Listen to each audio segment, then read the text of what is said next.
Hi everyone, 2411 you here. I'm back again to inform you on a recent topic that's grabbed my attention lately, and that's MGTOW. Today's video will hopefully be the first of many to talk about various topics and MGTOW definitions. So here goes. MGTOW, also known as Men Going Their Own Way, is a movement, an offshoot of the men's rights movement, advocating that males, basically MGTOWers, buy into the rhetoric of men's rights activists. For example, society is actually biased against men and not women, which I wholeheartedly agree with. I mean, just look at all the single mothers out there. But instead of trying to address these alleged issues, MGTOWers have vowed to either stay away from women altogether or to stop marrying women and having children, i.e., join in the plantation. In other words, it's an hilarious analog to the lesbian separatism movement but without homosexuality.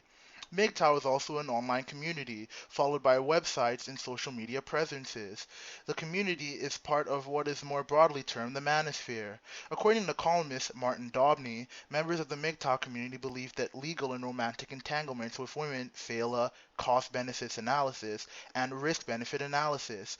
Jeremy Nicholson, writing for Psychology Today, similarly described MGTOWers as men frustrated with the lack of incentives to date who choose to opt out of dating and focus on self-ambitions, self-ownership, as well as self-determination. Kay Heimowitz has stated that some self-identified MGTOWers express bitterness because they have seen women as hypergamous and manipulative. Business Insider reporter Dylan Love wrote a fully realized MGTOW, there are levels to it, is someone who shuns all relationships with women, short-term, long-term, romantic, and otherwise. He eventually shuns society as a whole. MGTOW used the word gynocentric to describe conditions that favor women to the detriment of men, and are opposed to such circumstances.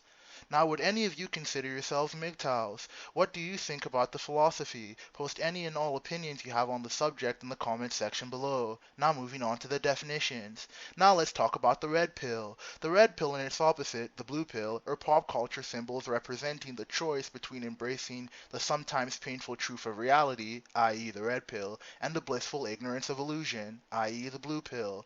The terms popularized in science fiction culture are derived from the 1999 film The Matrix.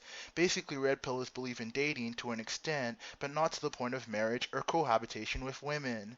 Blue pillars return to Never Never Land and believe that women can be trusted, changed, and become people who love us. How silly is that? Women love what we do, not who we are.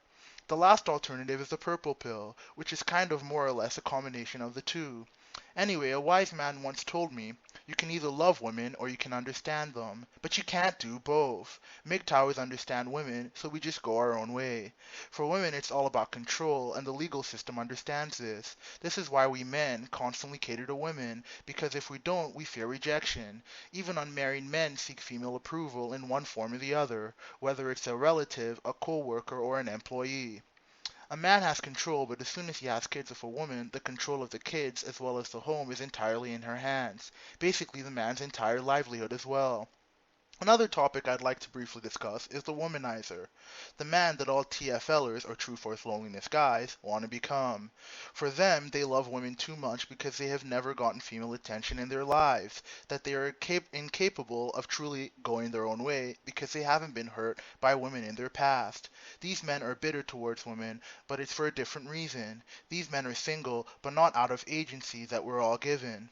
TFLers, or True Force Loneliness people, is a term and movement that was started by Bill Greathouse, Bill 1224602 on YouTube, and I'm putting a link in the description below to his YouTube channel for all of you to see.